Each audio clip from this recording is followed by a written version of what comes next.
भाइयों और बहनों, हम लोग भगवान बुद्ध और उनका धम्म, ये परम पूज्य डॉक्टर बाबा साहब अम्बेडकर लिखित जो किताब है उसका अध्ययन कर रहे हैं, उसको समझ लेने की कोशिश कर रहे हैं। कल हमने प्रत्यक्षात बुद्ध वचन की जो मूलगामी शिक्षा है उसको जानने की कोशिश शुरू कर दी है और हमने देखा कि बुद्ध का जो मार्ग है दुख से मुक्त होने का, मनुष्य के परिपूर्णत्व का, वो है आर्य अष्टांगिको मग्गो यानी अष्टांगिक मार्ग। और इस अष्टांगिक मार्ग में सबसे पहला स्थान बुद्ध ने जो दिया है वो सम्मा दिट्ठी को दिया है। सम्मा दिट्ठी के माने हैं संपूर्ण दृष्टि, संपूर्ण दर्शन, संपूर्ण जानकारी।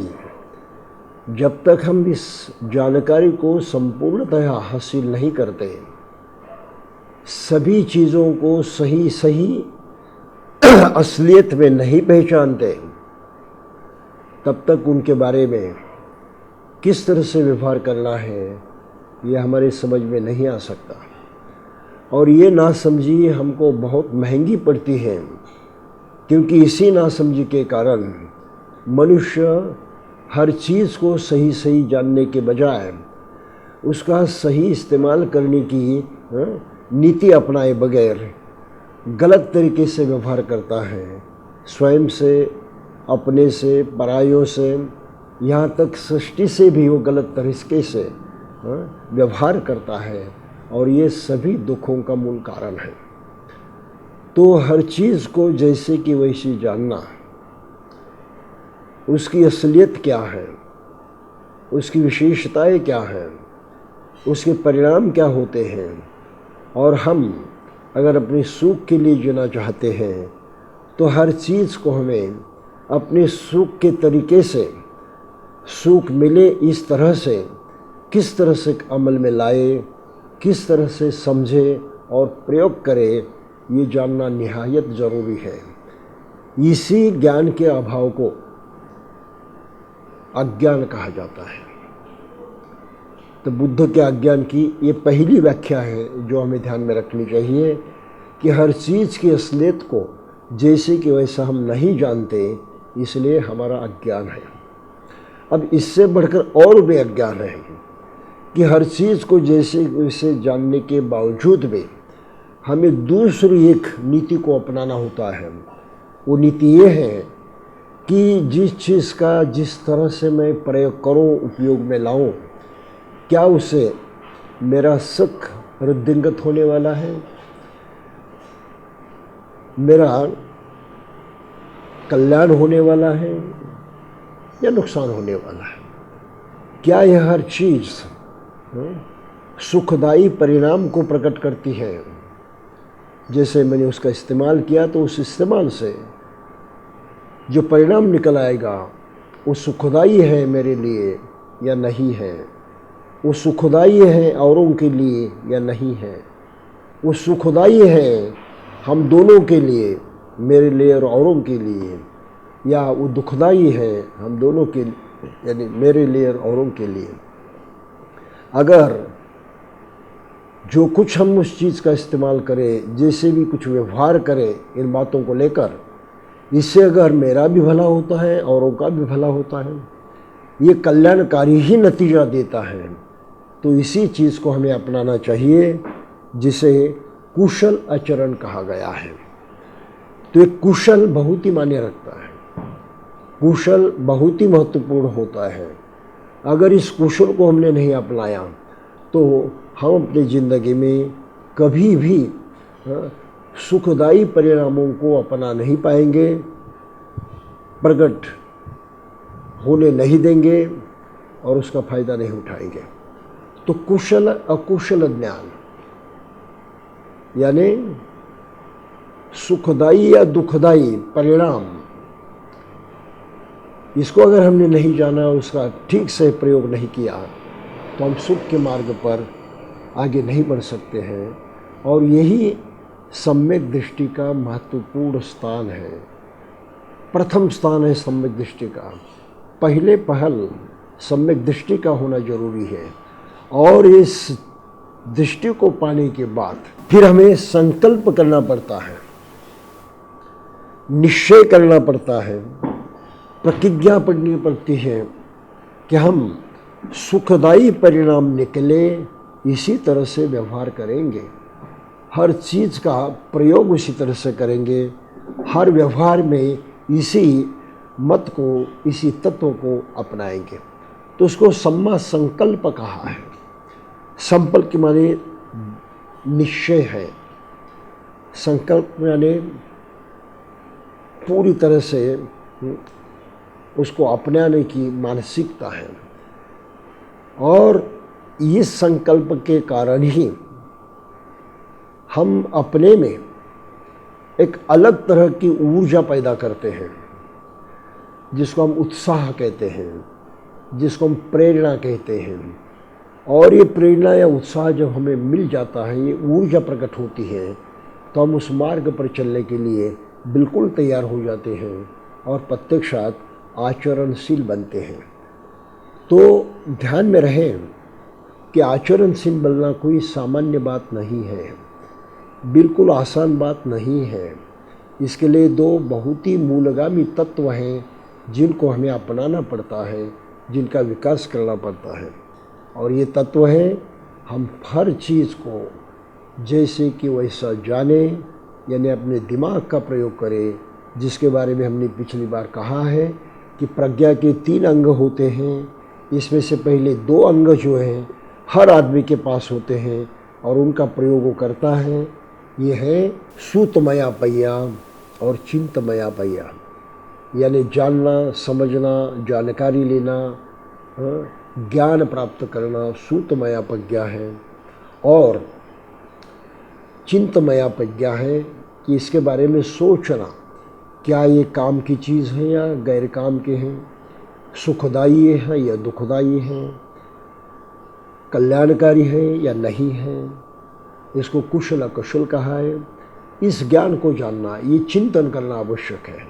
तब हम तैयार होते हैं बुद्ध को जानने के लिए, बुद्ध के सिद्धांतों को समझने के लिए, धम्म को समझने के लिए। और ये समझ जैसी मजबूत हो जाती है, फिर हम संकल्प करते हैं, ठहराते हैं कि अभी ये करना ही है, इसके बगैर मेरे लिए कोई दूसरा उपाय नहीं है। अगर मैं अपना भला चाहता हूँ, मैं अपना कल्याण चाहता हूँ, एक मनुष्य होने के नाते मुझे अपने में परिपूर्णता पानी है, तो मुझे अवश्य ही इन्हीं तत्वों का अंगीकार करना चाहिए और उनके तहत मुझे अपना जीवन जीना चाहिए। तो इस तरह से सम्मा दिट्ठी और सम्यक संकल्प ये अष्टांगिक मार्ग के 2 पहले अंग हैं, जिससे हम बुद्ध के सिखाए धम्म के मार्ग पर चल सकते हैं, वरना नहीं। और जैसे हमारी ये जानकारी पक्की हो जाती है, संकल्प ही पक्का हो जाता है, तो हमें ऊर्जा पैदा होती है, उत्साह पैदा होता है। और उस ऊर्जा के तहत फिर हम प्रत्यक्षात जो परिस्थितियां हैं जिसमें हम जीते हैं, उन परिस्थितियों में जो भी कुछ वातावरण हो, उसी वातावरण में हम अपने तत्वों को ही अपनाते हैं, उसको ही अमल में लाने की कोशिश करते हैं, उससे दूर नहीं होते। चाहे इसके लिए हमें कुछ कीमत भी मोजना देना क्यों न पड़े, हमें कुछ तकलीफ भी सहना क्यों न पड़े, लेकिन हम तत्वों को छोड़ते नहीं। तकलीफ़ों का सामना करते हुए हम अपने धम्म मार्ग पर चलने की कोशिश करते हैं। तो पहली तकलीफ पैदा होती है, व्यवहार में हम जीते हैं। और जैसे कि जानते हैं, हर आदमी अपने स्वार्थ के लिए जीता है। स्वार्थ सबसे बड़ी बात होती है। और स्वार्थ के लिए आदमी गिर भी जाता है, स्वार्थ के लिए आदमी कुछ बुरा भी कर जाता है, स्वार्थ के लिए किसी तरह की बुरी हरकत करने से आदमी हिचकिचाता नहीं है।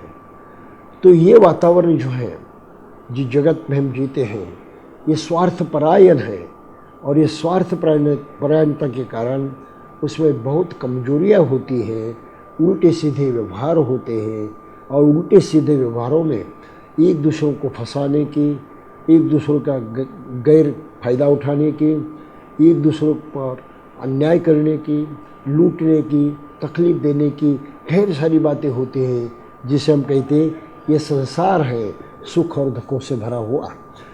तो ऐसे संसार में हम प्रत्यक्षात बुद्ध के वचनों को अपनाकर उन तत्वों को बगैर छोड़े व्यवहार करने की कोशिश करते हैं। और इसमें पहला व्यवहार जो होता है, एक दूसरे के संपर्क में आने के पश्चात हम संवाद स्थापित करते हैं। ये संवाद हमारी वाचा की ओर से होता है। तो इस संवाद में हमारा रवैया कैसे हो, इस संवाद में हम कौन सी नीति को अपनाएं, तत्वों को अपनाएं, ये तीसरे अंग में भगवान बुद्ध ने कहा है कि आपकी वाचा सम्मा वाचा होनी चाहिए। सम्मा वाचा, इसके मतलब है कि अपनी वाणी, अपना भाषण आप लोगों से जिस भाषा में बोलते हैं, जिस तरह से भाषा के माध्यम से व्यवहार करते हैं, उसमें आपको इस तत्व का पालन करना चाहिए कि आपकी वाचा भी सम्यक हो, परिपूर्ण हो। वाचा से न कोई दुख पैदा हो, वाचा से कोई दूरी पैदा न हो, हमारी वाचा से कोई दुर्भावना पैदा न हो।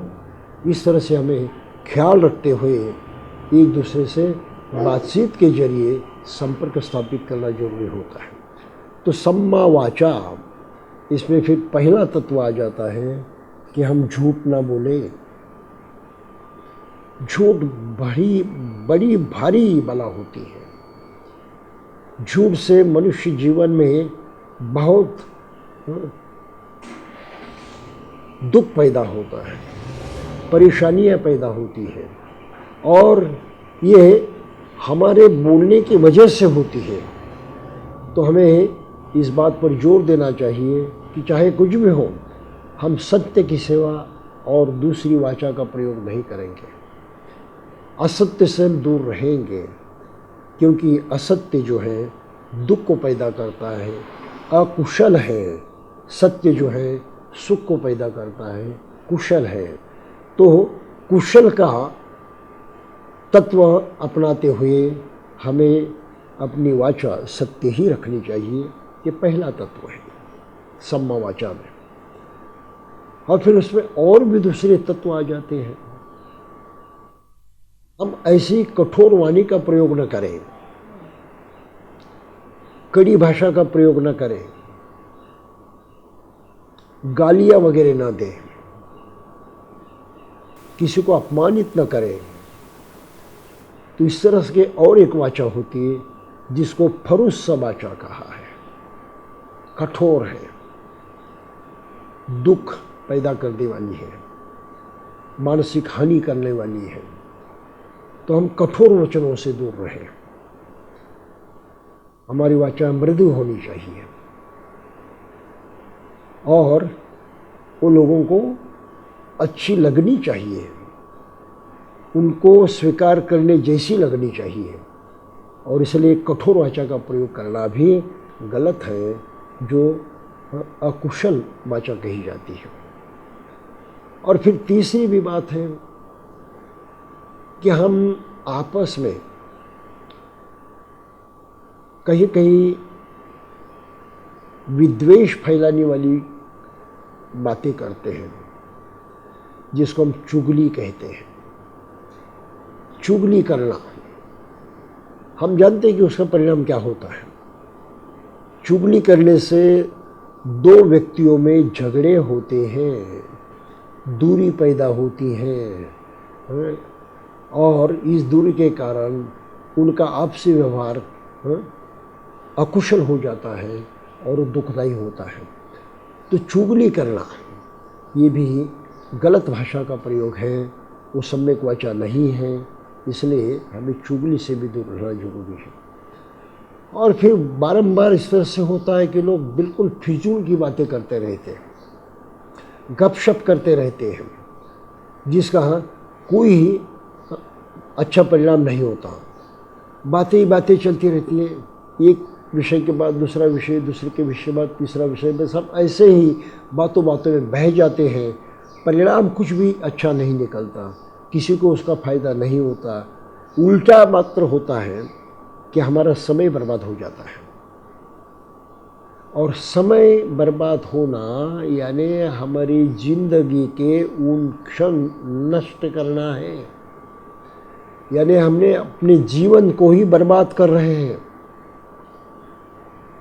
जीवन जो दोबारा नहीं मिलता है, उसमें से इस प्रकार की भाषा करते हुए हम अपने जीवन को बर्बाद करते हैं। तो ये भी बिल्कुल अकुशल है, और इसलिए गपशप करते रहना ये हमें टालना चाहिए। तो कभी कभी लोग कहते हैं, और बाबा साहब ने एक बार यहाँ लिखा है, कहा है कि बुद्ध धम्म जो है आचरण के लिए बहुत ही कठिन है। क्या ये सही है? बुद्ध धम्म आचरण के लिए बहुत कठिन है, बाबा साहब ने स्वयं कहा है। और लोग भी दरअसल इसी सोच के शिकार हुए हैं और समझते कि भाई ये धर्म की बात जो है, ये अच्छाई की बात जो है, ये कोई संगत सही नहीं है आज के ज़माने के लिए। जगत कुछ अलग है, व्यवहार कुछ अलग है, चाल चलन जो है लोगों की कुछ अलग है। और इसमें हम अगर सत्य को पकड़े रहें तो हमारा जीना भी मुश्किल हो जाता है, क्योंकि ये विश्व जो है, ये जगत जो है, ये तो सब बुराई करने वाला है, असत्य है, झूठ है। तो झूठ समाज में रहते हुए, झूठ का सहारा लिए लोगों में रहते हुए भले हम सत्य का प्रयोग कैसे कर सकते हैं? तो बड़ी मुश्किल होती है। झूठ के मध्य में हम सच्चाई का पालन नहीं कर सकते। तो ये आदमी की आम सोच है, लेकिन वो सही नहीं है। एक झूठ से 100 झूठ बोलने पड़ते हैं, एक झूठ से 100 झूठ निर्माण होते हैं। ये जो कार्य कारण भाव है, इसका ज्ञान किसी को होता नहीं है। वो कहते कि अभी हमने झूठ बोल दिया, बस बात खत्म हो गई, व्यवहार खत्म। नहीं, ये झूठ और दूसरे झूठ को जन्म देने वाला है। इसी प्रकार का झूठ हर जगह आपको करना पड़ना है, और इससे दुख ही दुख पैदा होता है। इसलिए झूठ के बदले में चाहे कुछ कीमत भी चुकानी क्यों न पड़े, चाहे कुछ तकलीफ भी सहनी क्यों न पड़े, लेकिन सत्य कहते हैं तो उसके विपरीत कुछ होता नहीं। बुराई तो होती ही नहीं, गलत परिणाम तो होता ही नहीं। सत्य अपने में मजबूत है, और वो जो कुछ निर्माण करेगा, सत्य के माध्यम से जो कुछ निर्माण होगा, वो तो सही होगा, वो कल्याणकारी होगा। तो यहाँ कार्य कारण भाव जो है वो ठप हो जाता है। सत्य से सत्य ही प्रकट होता है, कल्याण ही प्रकट होता है। और कल्याण चूँकि सभी लोग चाहते हैं, इसमें कहीं दुख का नामो निशान नहीं रहता। तो इसलिए सत्य कहना जरूरी है। व्यवहार में हमें वो गलत लगे या सही लगे, ये कोई मायने नहीं रखता, क्योंकि अंततः परिणाम जो है वो सही निकलता है। और इसलिए सम्यक वाचा ये धम्म जीवन मार्ग का सबसे पहला कदम माना है। सम्मा दुष्टि के बाद कहाँ से शुरुआत करें, किस तरह से शुरुआत करें? कि भाई और कुछ नहीं करना पड़ता है, और कुछ करने की हिम्मत नहीं है, जानकारी नहीं है, तो कम से कम हम लोग सत्य बोलने की आदत डालें। सच कहना हमारे लिए आवश्यक है। बस यहाँ से शुरुआत करो, कुछ भी हो। एक बड़ी मज़े की कहानी आती है। किसी भिक्षु ने किसी एक भिक्षु से एक चोर मिला था और उस चोर ने भिक्षु से कहा कि मुझे धर्म का उपदेश करें। अब भिक्षु जो है वो पंचशील के बगैर क्या सिखाएगा, उसने पंचशील सिखाया। ये चोर ने कहा भाई ये तो मुझसे होने वाला नहीं है, मैं कुछ कर सकता हूँ लेकिन ये सब मुझसे होने वाला नहीं। तो भिक्षु ने कहा ठीक है, कम से कम एक तो कर। उसने कहा कौन सा? झूठ मत बोल। उसने सोचा हाँ ठीक है, झूठ नहीं बोलना है, नहीं बोलूँगा, मेरे बस की बात है, बोलना है या नहीं, मेरे अमल की बात है, नहीं बोलूँगा। उसने कबूल किया, नहीं मैं झूठ नहीं बोलूँगा। और फिर वो चला गया। अब काम था चोरी करना, वो तो उसने अपना ही नहीं था। पानाति पाता वेरमणि उन्हें नहीं स्वीकार किया, आदिन्ना दाना वेरमणि नहीं स्वीकार किया, कामेषु मिथ्याचारा नहीं स्वीकार किया, झूठ बोलना मूसावादा उसने स्वीकार किया कि मैं झूठ नहीं बोलूँगा। और ऐसा हुआ कि वो एक दिन चोरी करने के लिए राजमहल में गया। वहाँ बहुत कीमती ऐसे 3 हीरे रखे थे, बहुत ही कीमती थे। उसने बड़े ही होशियारी से वो चुराए, लेकिन दुर्भाग्य ऐसा था कि दुर्भाग्य नहीं, उसके लिए तो भाग्य था। हीरे चोरी हो गए। राजा कहीं उसी दिन घूमने के लिए गया था, वेशांतर करते हुए जनता की क्या हाल है समझने के लिए। उसकी मुलाकात हो गई इस चोर से ही। और उसने कहा तो झूठ नहीं बोलना है। अब चोरी तो हो गई। इसने बताया मैंने राजमहल में ऐसा ऐसा किया, चोरी की है। अब राजा तो ठहरा, उसने तो वेशांतर किया था, वो कुछ बोल नहीं सकता था। उसने कहा कोई बात नहीं, ठीक है। तो मैंने 2 हीरे चुराए, एक वहीं पर रख दिया। ये इसने बात कबूल कर दी और चला गया। फिर दूसरे दिन दरबार में है ये सब बातें हो गई, चोरी हो गई, चोरी हुई। फिर उसका ये खोजबीन करना शुरू हो गया। मंत्री से कहा गया, मंत्री ने ये सब होने के पहले ही तीसरा हीरा भी चुराया था। राजा को बताया सब चुर गए, कुछ नहीं रहा, तीसरा तो इसने चुराया। अब ये सब हो रहा था तो उस चोर से तो मुलाकात हुई थी इसकी। राजा ने उसकी तरफ भेजा, इस आदमी को पकड़ कर लाओ। चोर तो उसको मालूम था क्योंकि उसकी मुलाकात हो गई थी, उसको पकड़ कर लाओ। चोर को पकड़ कर लाया और फिर उस परिषद में राजा ने पूछा, चोर से पूछा भाई क्या तुमने हीरे चुराए? तो उसे तो झूठ नहीं बोलना था। उसने कहा चुराए। कितने ले गया? तो मैंने सिर्फ 2 चुराए थे। तीसरा कहाँ गया? तो मंत्री पकड़ा गया।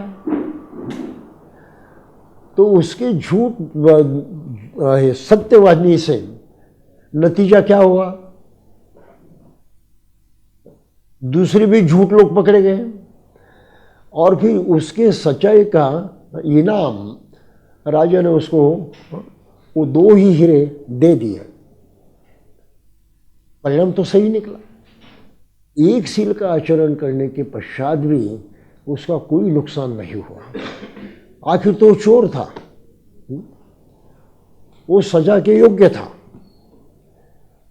लेकिन वो सजा से भी मुक्ति इसलिए हुआ कि उसने अपने सच्चाई का व्रत जो है उसको तोड़ा नहीं। तो ऐसी भी बातें होती हैं कि जो हम सही करते हैं उसका कहीं ना कहीं सही परिणाम होता ही है। ये कार्य कारण भाव है, उसका गलत परिणाम होता नहीं। और इस सच्चाई को मद्देनज़र रखते हुए हमें सत्य वाचा का प्रयोग करना जरूरी है। तो ये सम्मा वाचा हर आदमी के लिए संभव है, और फिर सभी जगह सत्य कहना चाहिए ऐसी भी जरूरत नहीं है। अगर सत्य गलत हो, यानी गलत समय हो, सत्य कहने से अगर बात बिगड़ती है, कोई दुष्परिणाम संभव है तात्कालिक, तो उस वक्त चुपचाप रहना जरूरी है। और चुपचाप रहें तो भी फर्क नहीं पड़ता, क्योंकि आपने सत्य वाचा को छोड़ा नहीं है, आप उस पर अमल कर रहे हैं। तो इसलिए हर आदमी के लिए, चाहे वो लिखा पढ़ा हो, अज्ञानी हो, कोई भी हो, सत्य वाचा का प्रयोग करते हुए अष्टांगिक मार्ग का पालन कर सकता है। और संपूर्ण बुद्ध धम्म की शिक्षा जो है ये अष्टांगिक मार्ग पर टिकी हुई है। 4 आर्य सत्य बुद्ध ने बताए। दुख है, दुख की वजह है, दुख को मिटाया जा सकता है, और दुख को मिटाने का मार्ग है ये आर्य अष्टांगिक मार्ग। तो आर्य अष्टांगिक मार्ग ही वास्तव में धम्म है। आर्य अष्टांगिक मार्ग का पालन करना ही धम्म जीवन जीना है। ये महत्वपूर्ण बात है। और इस मार्ग पर चलने के लिए सम्यक दृष्टि, सम्यक संकल्प का होना तो जरूरी है। तो निर्दोष बनकर हम उस मार्ग पर चल सकते हैं। लेकिन इतनी समझ ना भी हो तो केवल हमने एक सत्य का स्वीकार किया, झूठ नहीं बोलेंगे, तो भी हम उस मार्ग पर चलने के काबिल हो जाते हैं। ये बहुत बड़ी बात है। समझ भी कमजोर रही, ज्ञान भी कमजोर रहा, लेकिन प्रत्यक्षात व्यवहार में अगर हम सत्य वाचा का प्रयोग करना सीखें तो हम धम्म के मार्ग पर आगे बढ़ सकते हैं। क्योंकि सत्य को हमने अपनाया है, झूठ को हमने त्याग दिया है। तो जो कुछ भी हम करेंगे जीवन में वो सत्य को अनुसरण करते हुए ही करेंगे, क्योंकि सत्य अपनाया हमने, झूठ से इनकार कर दिया है। तो जो भी करेंगे सत्य के अनुसार ही होगा। तो करना क्या है? कर्म करना है, प्रयास करना है। जीने के लिए कुछ ना कुछ करना ही पड़ता है ना, हम कर्म कहते हैं उसको। तो कर्म भी तो सत्य करना है। तो अगला अंग जो है ये आता है सम्मा कम्मंतो, कर्म करना है। तो बाबा साहब बड़ी संक्षिप्त में यहाँ ये सम्यक मार्ग का जो है अष्टांगिक मार्ग का वर्णन करते हैं। मन का साधन हमने पहली बार देखा कि मन के लिए उन्होंने क्या किया था कि मन ही सब कुछ कर सकता है। और फिर सम्यक दृष्टि की बात अभी हमने देखी, अभी सम्मा वाचा भी हमने देखी। अभी सम्यक कर्मांत जो है इसका मापदंड क्या है, किसको सम्यक कर्मांता कहते हैं? कर्म ऐसा करें जिसे कोई हमें दूषण न दे, कर्म ऐसा करें जिसका परिणाम गलत परिणाम न हो और हमें दुख न झेलना पड़े। कर्म ऐसा करें कि जिससे हमें संतोष हो और सुख की प्राप्ति हो। तो ये मद्देनजर रखते हुए हम कर्म की तरफ बढ़ते हैं, कुशल कर्म, अकुशल कर्म। वैसे तो हर आदमी अपने स्वार्थ के लिए जीता है, ऐसा नहीं कि किसी को स्वार्थ नहीं है। अपने कल्याण के लिए, फायदे के लिए ही जीता है। ऐसा नहीं कि केवल जीना है, कैसे भी जियो। तो हर आदमी अपने मन के अंदर, अपने ही आप में ये तो सोच जरूर रखता है कि मुझे सुख पाना है, मुझे कल्याण पाना है, मुझे मेरी भलाई करनी है, मेरी बुराई नहीं होनी चाहिए। ये तो सोचता ही है हर आदमी। कौन ऐसा आदमी है कि इस तरह से सोच नहीं रखता?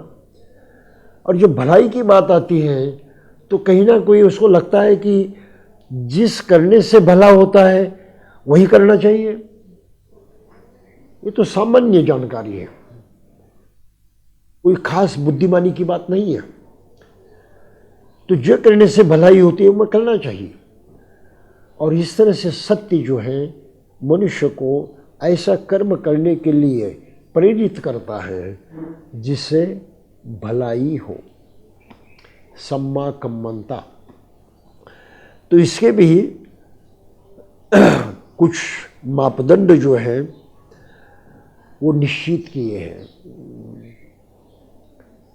और उसमें पहला कर्म जो है वाणी से शुरू होता है।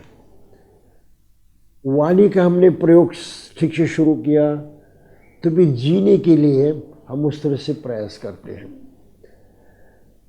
भाई हाथ नहीं उठाऊंगा क्योंकि दुख पैदा होता है, शरीर से ऐसी कोई कृति नहीं करूंगा जिससे दुख पैदा है, वाणी से ऐसी कृति नहीं करूंगा जिससे दुख पैदा हो, मन से ऐसी सोच नहीं रखूंगा जिससे दुख पैदा हो।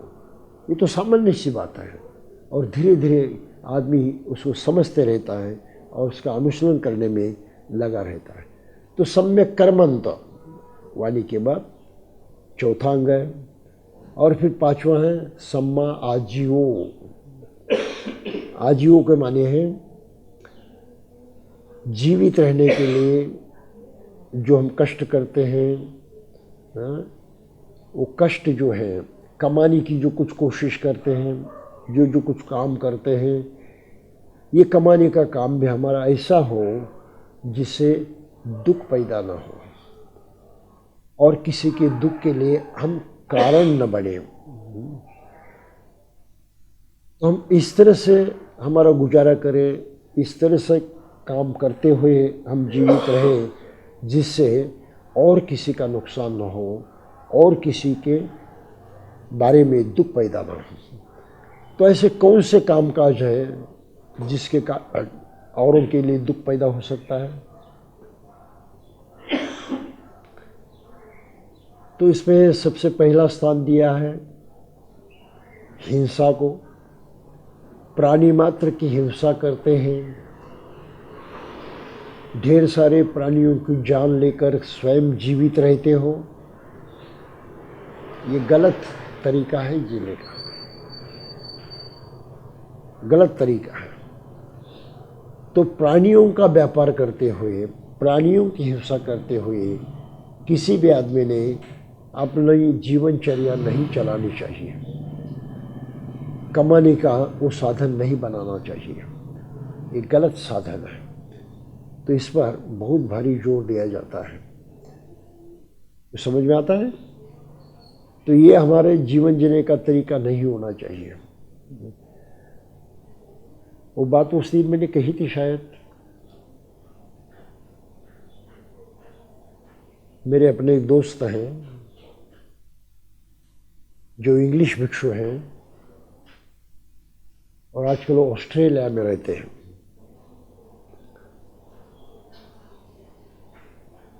अजान ब्रह्मा उनका नाम है। उन्होंने एक कहानी बताई थी। हम श्रीलंका में मिले थे जागतिक परिषद में, तब भी उन्होंने बताया था और फिर उनकी किताब में भी उन्होंने वो कहानी छपी है। वो ऑस्ट्रेलिया की जेल में जो कैदी थे उनको मेडिटेशन सिखाने के लिए जाते थे और उन्होंने देखा उस दौरान एक कैदी ऐसा था तो बिल्कुल ही अच्छा आदमी था, बहुत ही अच्छा आदमी उसको प्रतीत हुआ। तो उनके मन में सवाल आया भी इतना अच्छा आदमी है ये या कैदी बनकर कैसे आ गया, क्या अपराध किया उसने। तो जब फुर्सत का समय था तब उन्होंने उससे कहा, भाई तुम तो बड़े अच्छे लगते हो और तुम्हारी भलाई देखकर वही लगता कि तुम अपराधी हो, लेकिन तुम जेल में कैसे आ गए, कौन सा अपराध किया था।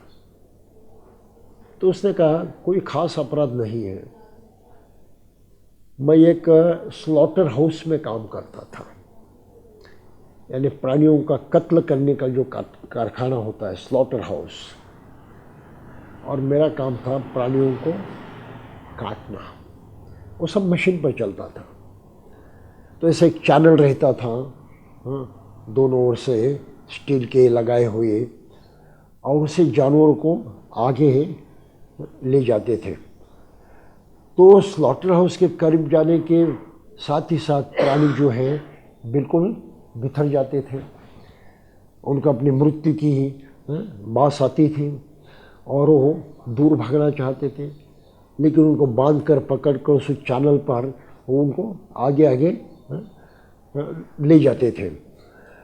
और फिर सामने एक ऐसा प्लेटफॉर्म था जिस पर उस पानी का सर रखा जाता था, और ये जो काटने वाला आदमी वो सिर्फ मशीन का बटन दबाता था, तो ऊपर से बहुत भारी जो कटाई का यंत्र होता था वो आता था नीचे, और आदमी की गर्दन, उस प्राणी की गर्दन काटी जाती थी। तो ये तो सिर्फ वहाँ बटन दबाने का काम करता था, उसको उस तरफ देखने की भी जरूरत नहीं थी। एक दिन क्या हुआ, उस चैनल से एक गाय आ रही थी। अब हर दिन उसने देखा था कि जानवरों को खींच कर लाया जाता था, पिटाई करते हुए खींचते हुए लाया जाता था, और जानवर भागने की कोशिश करते थे। लेकिन उस दिन उसको बहुत अचंभा हो गया, आश्चर्यचकित हो गया कि गाय बिल्कुल ही धीरे धीरे सीधा चल रही है, उसको कोई खींचता नहीं है, कोई पिटाई नहीं करता है, बिल्कुल सामने देखते हुए वो चलती आ रही थी। उसको बड़ा धक्का लगा, अरे ये कैसे हुआ, यहाँ से तो प्राणी भागना चाहते हैं, हर प्राणी भागने की कोशिश करता है, और ये गाय तो सीधा सीधा चली आ रही है। बड़े आश्चर्य से वो देखते रहा। जैसे वो गाय करीब आने लगी तब वो तो बारीकी से देख रहा था, उसने देखा कि उसकी आँखों में पानी बह रहा है, आंसू बह रहे हैं।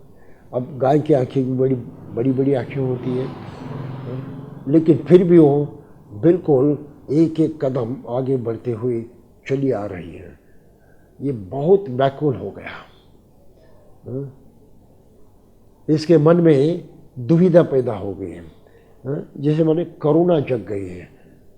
उससे सोचा कि नहीं, मैं इस गांव को मारूंगा नहीं, मैं कत्ल नहीं करूंगा।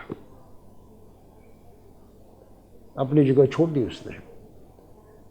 सुपरवाइजर था पीछे, और ये नौकर, तुम अपना काम करो, ये अकल मत सिखाओ। उसने कहा, कुछ भी हो मैं नहीं करूंगा। तो उनके कुछ नियम है, कानून है, उसकी तरह उसको तो काम से निकाला गया, और फिर उस कानून के तहत उसको सजा भी हो गई, और वो जेल में आकर बैठा। तब से उसकी पूरी जिंदगी बदल गई कि एक गाय इतनी समझदार है कि अपनी मृत्यु की तरफ भी वो बिल्कुल सीधे जा रही है, उसके मन में कोई चिंता नहीं। ये बड़ी अनूठी कहानी है, उस आदमी का पूरा जीवन पलट गया। तो कत्ल, जानवरों का कत्ल करके अपनी जीविका चलाना, ये कोई ठीक बात नहीं है, बड़ी पीड़ादायी है, बड़ी दुखदायी है, और बड़े हिंसक बनकर आदमी को करना पड़ता है, तो अपनी खुद की भी वो चैन खो देता है। ये दिक्कत है। तो कहानी उन्होंने अपनी किताब में भी लिखी है, जिसका नतीजा बहुत सारे लोगों पर होता है। उस कहानी को पढ़ते हैं तो वो भी सोचने लगते कि ये ठीक नहीं है। तो हिंसा करते हुए, जानवरों की बिक्री करते हुए, जानवरों का कत्ल करते हुए किसी ने भी अपनी जीविका नहीं चलानी चाहिए, वो कमाई का साधन नहीं करना चाहिए। ये पहली बात है। फिर शस्त्र हैं, मारकाट के यंत्र हैं, मारकाट के हथियार हैं, उनका निर्माण करते हुए भी किसी ने अपनी जीविका नहीं चलानी चाहिए। ये और दूसरी बात कही। फिर व्यापार है जिसमें नशीली चीज़ों का व्यापार है, और फिर नशा नई चीज़ें जो हैं और विष जैसी चीज़ें हैं, ऐसी चीज़ों का व्यापार करते हुए भी किसी ने अपनी जीविका नहीं चलानी चाहिए। ये भी बात इसमें लिखी गई है। तो सम्यक आजीविका इस तरह से मानी गई है कि इस तरह से काम करें, इस तरह से कोई अपने जीविका अर्जन करने का उद्योग करे जिससे और किसी की हानि न हो। ये तो सही है।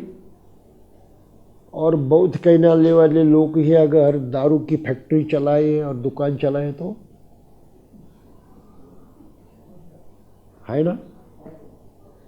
भाई पीते हो बात अलग है, ये तो व्यक्तिगत हो गया, लेकिन पिलाने की व्यवस्था करते हो ये तो बात और अलग है।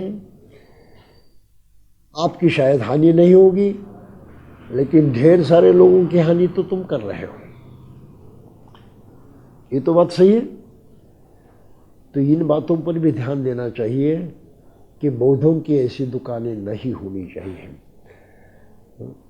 अब दरअसल इस तत्व सभी जगह माना नहीं जाता। बौद्ध राष्ट्रों में भी हिंसा की जाती है, प्राणियों की कत्ल की जाती है। ऐसा नहीं कि वे बिल्कुल शुद्ध हैं। थाईलैंड जाओगे, श्रीलंका जाओगे तो आपको वहाँ मांस मछली नहीं मिलेगी, ऐसा नहीं है। वो तो सरेआम चलता है, उनकी दुकानें भी चलती हैं, वो बौद्ध भी कहलाते हैं। तो ये बड़ी नासमझी की बात है, बड़ी उल्टी बात है जो वास्तव में नहीं होनी चाहिए। आप समझ रहे हैं। तो हम ऐसा न कहें नहीं और भी तो करते हैं तो मुझे क्या दिक्कत है। भाई दिक्कत तो है, लेकिन समझे और करते हैं, वो गलत करते हैं तो मुझे भी गलती करनी चाहिए, ये कोई न्याय है, ये कोई समझदारी है? ये तो नहीं हो सकता। तो इस तरह से ये सम्मा कर्मांत है, सम्मा आजीवो जो है, ये बहुत ही महत्वपूर्ण बात है। तो बाबा साहब यहाँ लिखते हैं, प्रत्येक व्यक्ति को अपनी जीविका कमानी ही होती है, लेकिन जीविका कमाने के ढंगों में अंतर है। कुछ बुरे हैं, कुछ भले हैं। बुरे ढंग वे हैं जिससे किसी की हानि होती है अथवा किसी के प्रति अन्याय होता है। अच्छे ढंग वे हैं जिससे आदमी बिना किसी को हानि पहुंचाए अथवा बिना किसी के साथ अन्याय किए अपनी जीविका कमा सकता है। यही सम्यक आजीविका है। और इसमें ही कुछ चंद बातें आती हैं जिस पर बौद्ध दर्शन में पाबंदी लगाई है। हिंसा नहीं करनी है, प्राणियों का व्यापार नहीं करना है, नशीली चीज़ें या बीज जैसे व्यापार नहीं करना है, हथियार वगैरह निर्माण करते उनका भी व्यापार नहीं करना है। कम से कम इसी 4 बातें तो बिल्कुल मानी जाती हैं। अब इसमें लेकर एक सवाल पैदा हुआ था।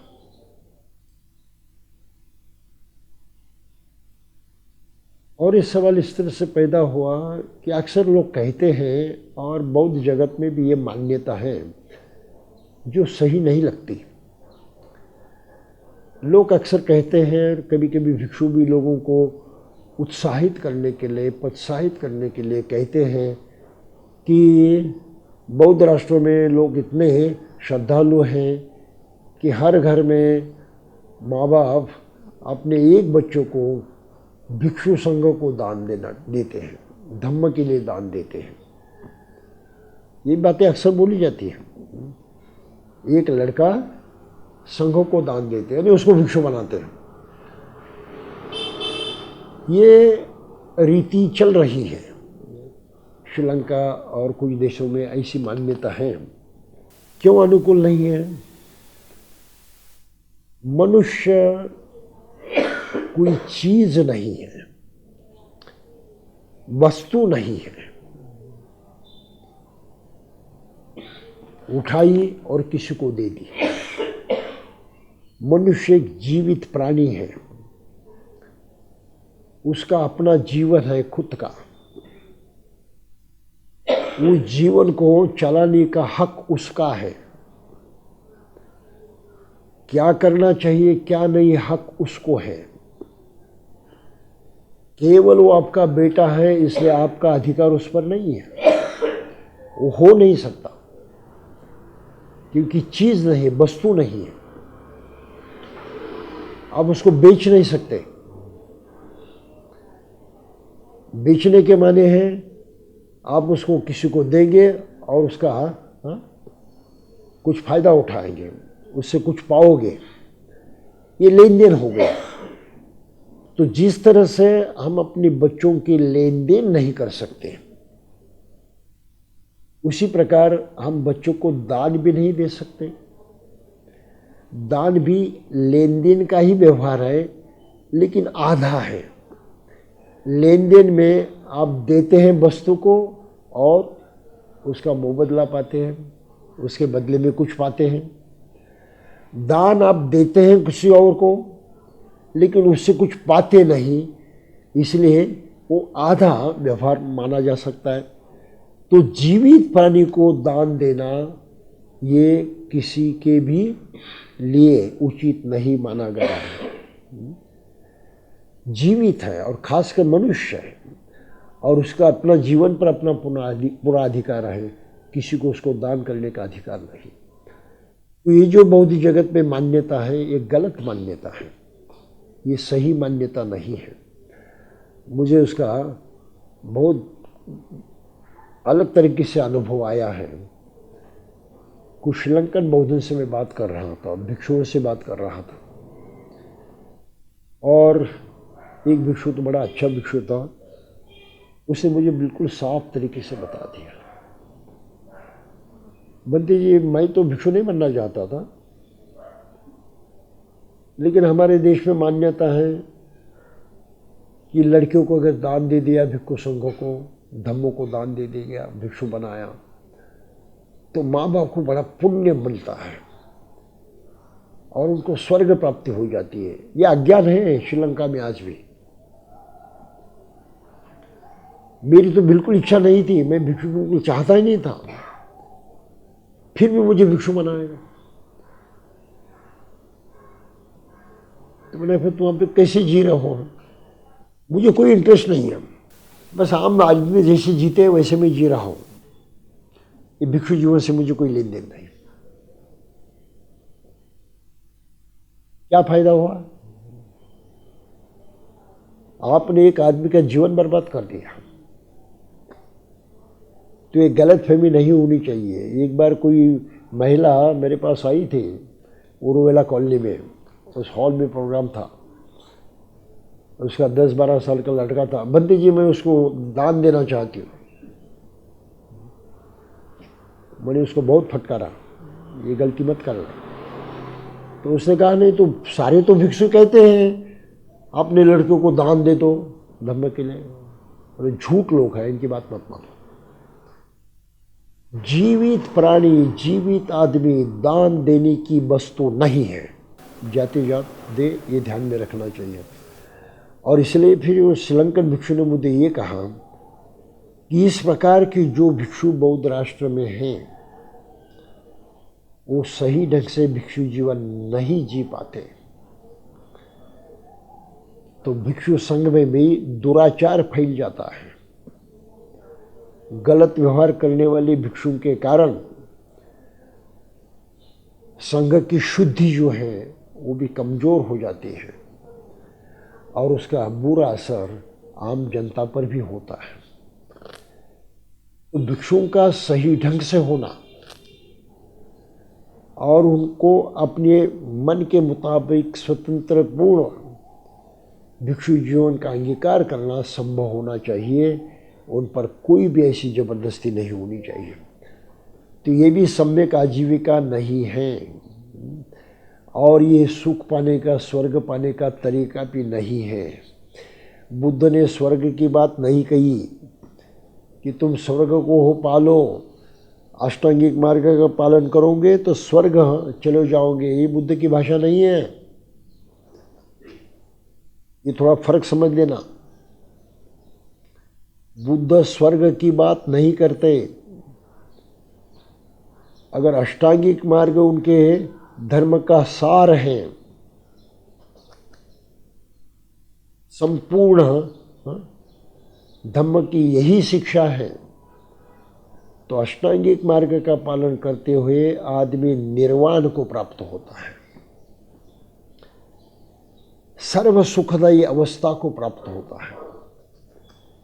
जीते जी हर दम हर पल सुखपूर्ण जीवन जीता है। तो आर्य अष्टांगिक मार्ग का पालन करते हुए आप परिपूर्ण सुख को प्राप्त करते हैं अभी इसी वक्त जीते जी। कहाँ स्वर्ग की बात कर रहे हो? मानना है, कबूल करना है तो अभी आप स्वर्ग में जी रहे हैं। तो समझ में आता है? पूरा पूरा सुख पा लिया, और स्वर्ग अगर सुख का ही नाम है और वो अभी आपने पाया इसी वक्त, तो आप स्वर्ग में जी रहे हैं। दूसरा कौन सा स्वर्ग है? और फिर इस स्वर्ग को पाने के लिए आर्य अष्टांगिक मार्ग का पालन जरूरी है। मेरा लड़का दान दिया और मुझे स्वर्ग मिल गया, मुक्ति मिल गई, ये थोड़ी होता है। कितनी गलती, भारी गलती है। देखिए, लड़का दान दिया बस मुझे पूरा पूरा सुख मिल गया, ऐसे थोड़ी होता है, हो ही नहीं सकता। कुछ समझ में आता है? तो इस तरह के जो तौर तरीके हैं समाज में, इनके बारे में हमें बड़ी बारीकी से सोचना चाहिए, नहीं तो नुकसान ही नुकसान है। कुछ समझ में आता है? और थोड़ा सा आगे जाएंगे। सम्मा दिट्ठी, सम्मा संकल्प, सम्मा वाचा, सम्मा कर्मंत, सम्मा आजीवो यानी जीवन जीने का तरीका। फिर आता है सम्मा व्यायामो। सम्यक व्यायाम क्या है? ये व्यायाम यानी कसरत नहीं है, ये एक्सरसाइज नहीं है, ये व्यायाम मन की कसरत है। मन को किस तरह से प्रयुक्त करना है, इसका वर्णन इसमें आता है। तो हमारी सोच से संबंध रखने वाली ये बात है सम्य व्यायाम।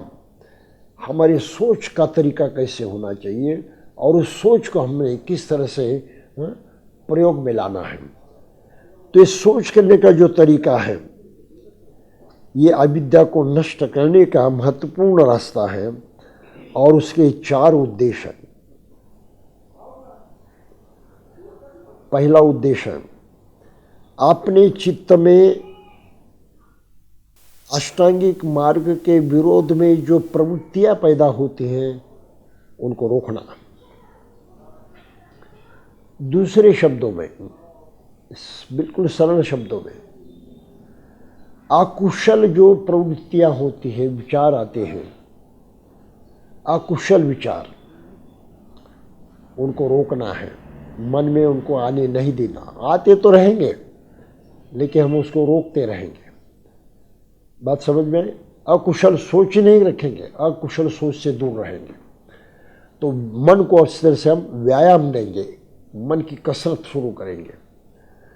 जो कुशल है उसको अपनाएंगे। जो कुशल विचार आते हैं उनको कायम रखेंगे, उसे जाने नष्ट करने की कोशिश नहीं करेंगे। अब तीसरी बात जो है, जो कुशल विचार हमारे मन में आने चाहिए लेकिन नहीं आ रहे हैं, ऐसे कुशल विचारों को हमें पैदा करना है, निर्माण करना है। और जो अकुशल विचार आने की संभावना है, बाहर से वो परिणाम हमारे मन पर होने की संभावना है, हम उसको त्याग देंगे, हम उसको नहीं आने देंगे। उदाहरण के तौर पर बाहरी जगत में व्यवहार करते हुए हमारे मन पर ढेर सारे प्रभाव पड़ते हैं और फिर लोगों की देखा देखी हम कुछ करने लगते हैं। ये बड़ा आसान तरीका है, देखा देखी करने लगते हैं और इससे फिर कुशल क्या है अकुशल क्या है इसकी हमें कोई परवाह नहीं करते। आम लोग कर रहे हैं ना, बस वो सही है, हम भी उसी तरह से करने लगते हैं। तो ये सोच गलत है। इस प्रभाव से दूर होना आवश्यक है। ये विचार हमारे मन में नहीं आना चाहिए। तुकाराम, संत तुकाराम बहुत अच्छी भाषा में इसका प्रयोग करते हैं।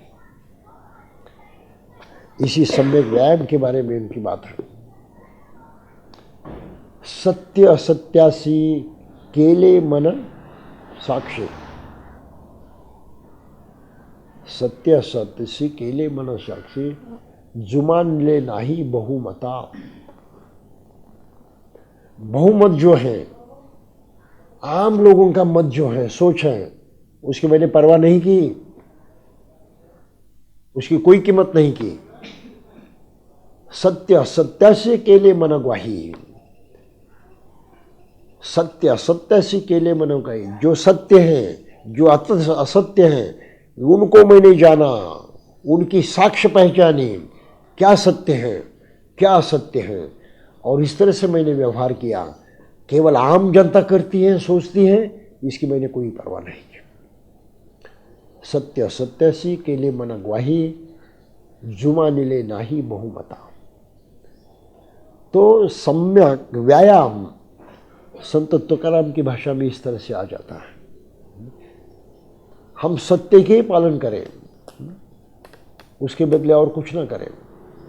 कभी कभी लोग पूछते हैं, ये धम्म रैली निकाली, क्या बुरा किया? आखिर धम्म की बात है ना, आखिर धम्म की बात है ना, धम्म के लिए किया। अभी कौन से धम्म के लिए किया? धम्म तो आचरण करने की बात है, कर्म करने की बात है। तो तुमने केवल वस्त्र पहनकर रास्ते पर चलने के सिवा और कौन सा कर्म किया? और उससे आपके मन में कौन सा सुधार हुआ? कौन से तत्वों का पालन हुआ? कुछ भी तो नहीं हुआ। कुछ समझ रहे हैं आप? लेकिन ऊपर ऊपर से चूंकि ये सब बातें अच्छी दिखाई देती हैं, उस अच्छे दिखने का परिणाम हम पर होता है और हम भी उसमें बह जाते हैं। कुछ समझ में आया? सम्यक व्यायाम हम नहीं कर रहे हैं, इसका सही परिणाम नहीं हो रहा है, हम जानते हैं, फिर भी केवल बहुसंख्यक लोग वही करते हैं। हम उसके शिकार होकर उस तरह से व्यवहार करते हैं। ये त्यौहार होते हैं, सन होते हैं, त्यौहार होते हैं, हर त्यौहार का यही नतीजा होता है। फिर नाचना है, गाना है, इसमें आदमी बह जाता है, खुद को रोक नहीं पाता। तो इसलिए सत्य को जानना और उसके बारे में सतर्क रहना बहुत ही मायने रखता है। ये महत्वपूर्ण बात है। तो ये मन का व्यायाम है। हम सही, हमारे मन में सही सोच है, हम उसको कायम रखें, जाने न दें। हमारे मन में गलत सोच है, हम उसको निकालने की कोशिश करें। हमारे मन में सही सोच आना बाकी है, और भी अच्छी सोच आनी चाहिए, तो हम उसके लिए प्रयास करते रहे, सीखते रहे, जानते रहे, लेते रहे, उस तरह से करके देखने की प्रवृत्ति बढ़ाएं। और किसी भी हालत में बुरे विचार जो है हमारे मन में न आए, इसलिए हम उसको बाहरी रोक दें। तो इस तरह 4 तरह से हम मन का व्यायाम करते हैं, जिसको सम्मा व्यायाम कहा गया है। अब सम्मा व्यायाम के बाद जो है ये है सम्यक स्मृति, यानी जागृति। हम जो भी करते हैं, जैसे जीते हैं, हर करने में हमें सावधानी बरतनी होती है। सोच समझकर, जानबूझकर हमारा कर्म हो। कैसे भी करे ऐसा नहीं, जानबूझ के माने इसका नतीजा क्या होगा, ये करने से क्या होगा, अगर सही होता है तो करूँगा, गलत होता है तो नहीं करूँगा। ये स्मरण तो हमेशा होना ही चाहिए, उसको सम्यक स्मृति कहते हैं। ये मन की सतत जागरूकता है। मन में जो कुछ अकुशल विचार उठते हैं उनकी चौकीदारी करना सम्यक स्मृति का ही दूसरा नाम है। बाबा साहब ने खास शब्द प्रयोग किए हैं। कौन सी चौकीदारी करना है? हमें चौकीदारी वही करनी चाहिए कि जो कर रहे हैं उसका नतीजा क्या हो, नतीजा क्या होगा। अगर बुरा नतीजा होगा तो नहीं करूँगा, सही नतीजा होगा तो करके ही रहूँगा। ये चौकीदारी करने की आदत हमें डालना, ये सम्यक स्मृति कहलाती है। और फिर अंतिम तत्व जो है तो सम्यक व्यायाम, सम्यक समाधि है। ये तो बड़ी कठिन बात है। ये ध्यान साधना से संबंधित है और ध्यान साधना के 3 अंग होते हैं। नंबर 1, हम अपने मन को सशक्त बनाएं, बलिष्ठ बनाएं। मन सशक्त कैसे होता है?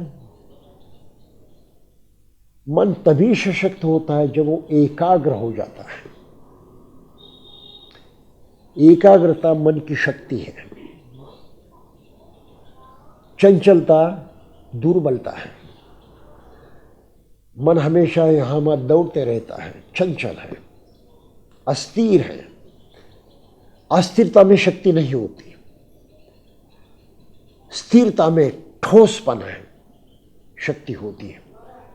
तो अक्सर हम अनुभव करते हैं कि हमारा मन जो है बहुत चंचल होने के कारण अस्थिर होता है, और अस्थिर होने के कारण हम अब कोई भी काम जो है उतना संतोषजनक नहीं कर पाते जितना कि होना चाहिए। अब पढ़ाई करते हैं, अध्ययन करते हैं, ध्यान में नहीं रहता, स्मृति में नहीं रहता। क्यों नहीं होता? चंचलता होने के कारण गड़बड़ हो जाती है। इसका मैं उदाहरण मैं देता हूँ। कोई टीचर अपने स्टूडेंट्स को गणित की शिक्षा दे रही है, मैथमेटिक्स की, और सामने वाले स्टूडेंट सीखते हैं। तो टीचर अपने ब्लैक बोर्ड पर लिखती है 1, तो 1 का अंक जो है उसका चिन्ह लिखती है और कहती है 1। तो सुनने वाला समझ जाता है कि इस चिन्हों को 1 कहते हैं। तो लड़के ने सुना, लिखा हुआ भी देखा, मन पूरा उस तरफ लगा हुआ था। फिर टीचर कहती है प्लस, अधिक, और एक चिन्ह अंकित करती है। लेकिन उस वक्त उस लड़के को किसी ने धक्का लगाया, उसका मन उधर चला गया, उसने सुना भी नहीं और बाद में देखा एक चिन्ह। सुना नहीं उसको क्या कहते हैं, क्योंकि लक्ष्य किधर था और दूसरी जगह था। फिर टीचर कहती है 1, उसका लक्ष्य था, उसने देखा, चिन्ह को भी देखा। फिर टीचर कहते बराबर, तब इसको किसी चींटे ने काटा, उसका ध्यान उस तरफ गया। तो टीचर ने लिखा हुआ बाद में देखा और फिर कहती है 2, ये भी उसने सुना। अब जिसने पूरा पूरा सुना, 1 अधिक 1 बराबर 2, उसके दिमाग में फिट हो गया, क्योंकि लक्ष्य की जगह था। दूसरे स्टूडेंट ने क्या सुना? 1, दूसरा सुना ही नहीं, 1, तीसरा सुना ही नहीं, 2। उसको मैथमेटिक्स कब आएगा? आप समझ रहे हैं? उसका अध्ययन नहीं होगा। तो इसके लिए एकाग्रता बड़ी भारी चीज़ है और उसको पाने के लिए ध्यान साधना की जरूरत होती है और आनापानसति से उसका प्रारंभ होता है। अब चंद 2 बातें। अगर मन एकाग्र होता है तब हम अपने मन को जांचने की ताकत पैदा करते हैं। मन के अंदर झांकने की ताकत पैदा करते हैं। जो हमारे मन के अंदर छिपी हुई बातें हैं, तृष्णा है मन के अंदर छिपे हुए, द्वेष है मन के अंदर, लालच है, ढेर सारी बातें हैं, इतनी गंदगी भरी हुई है चित्त के अंदर, हम कभी देख नहीं पाते, समझ नहीं पाते। लेकिन मन एकाग्र होता है तो अंदर उतरते हैं और देखते हैं, अरे इतनी तो गंदगी पड़ी है यहाँ पर, वो समझ रहे हैं। चित्त के अंदर प्रवेश करने के बाद मालूम होता है और फिर हम उसको सफाया करते हैं। तो ये अंतिम 2 पग है, एकाग्रता, उसके साधन चित्त में प्रवेश करना, और फिर चित्त के अंदर जो बुराई है उनको हटाना, उसको सम्यक समाधि कहते हैं। तो तुरंत हम इसी बात पर रुकेंगे। अगली बार जो है हम बाबा साहब ने जो दूसरा कुछ खास उपदेश दिया है उसको देखेंगे। तब तक के लिए मैं समझता हूँ कि हम यहीं पर रुके। जय भीम।